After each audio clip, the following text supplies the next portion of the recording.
My stepfather taught me how to drink alcohol when I was very young.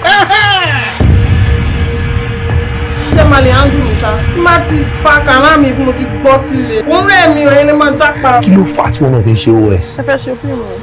tó bá fọṣọ rẹ̀ àti bá gbégbá tí. ọlọ́run bí babaláku bá bá ẹ dá. ṣé ìyá rẹ ti mọ̀ wípé bàbá rẹ ló ń gbìyànjú ní kòkó?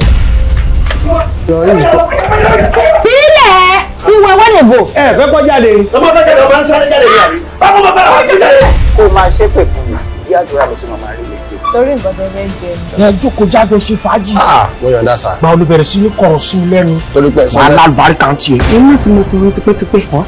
I was this virgin since I was 16. báwo ló ṣe mọ ọkùnrin láti 16 years old? ẹ̀yin náà ni. Ẹ sà, kí lẹ jọ ń fà? jọ́ọ̀kú ẹ̀rì mi ni. Whenever my mom goes out, ó máa wọ ní yàrá wa bá mi lọ.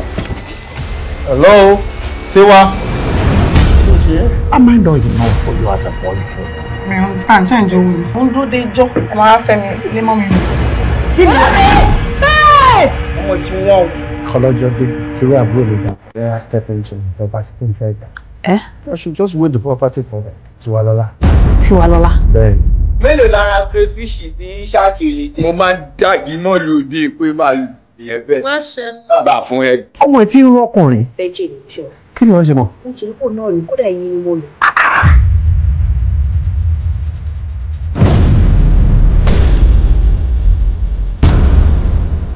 kò sọ pé láti èmi títí di iye ò ní kí ìwà tó wù tó gbé mi dé ìgbà tó yí padà.